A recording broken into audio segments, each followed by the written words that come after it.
he got away with it.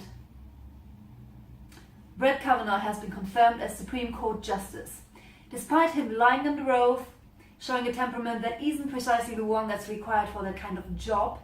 Oh, and yeah, there was something around some credible sexual assault allegations by actually more than one woman. Now, if even that credible sexual assault allegations can spark a half-decent FBI investigation before the accused party gets confirmed into such a powerful post, it does feel like we are doomed, I have to say. What happened there yesterday is a disgrace and a travesty. And the message that's being sent out is, you can get away with it. Men, you don't have to fear too much being accused of sexual assault, because that can't harm you anyway. It's all about staying in power and still being able to get power, corroborating the status quo of white male privilege. One of the worst things these days was how Trump has used real victimhood and misplaced it, how he twisted the narrative to postulate that it's men out there that are the real victims. Kavanaugh put it really, really eloquently, actually. He said that Trump is wielding victimhood. He is offering victimhood to those that have the least claim to it.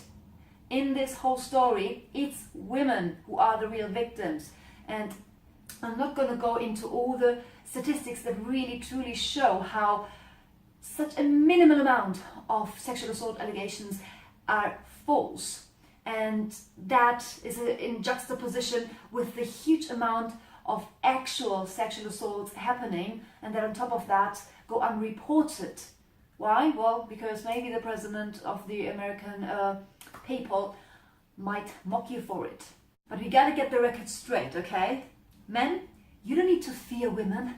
You don't need protection from women. You need protection from yourself. See, I don't believe that men are inherently predatory. Instead, it's culture, it's upbringing and education, it's internalized discourse and narratives that make for predatory behavior. And you know why I think that Trump is actually tapping into some real fear in a lot of men? I think the reason for that is that men themselves recognize that behavior both in themselves and around them. Certainly a lot around them. They are surrounded by predatory behaviors and recognize that. So they think, well, it's very close to me. If they do it and I witness it, I might get caught up in it and accused of it myself because I'm so close to it.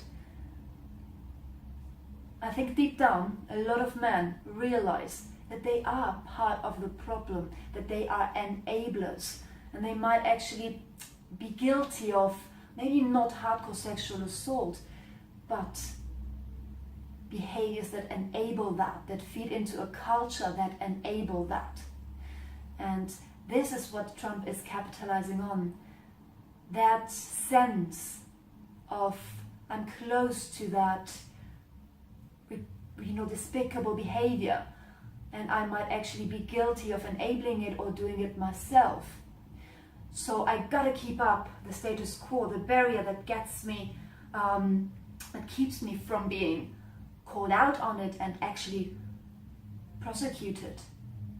But men, we need you to own up to this, okay?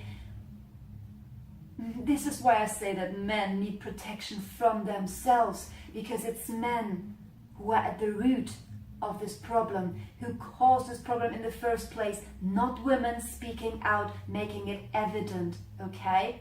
We gotta get that straight. Now, it always comes down to discourse and narratives, and we gotta keep promoting awareness and keep exposing those harmful narratives that aren't actually only fake news, but that create false realities. I, for my part, want to contribute to that and chip in here at Conscious Nuggets, so stay tuned.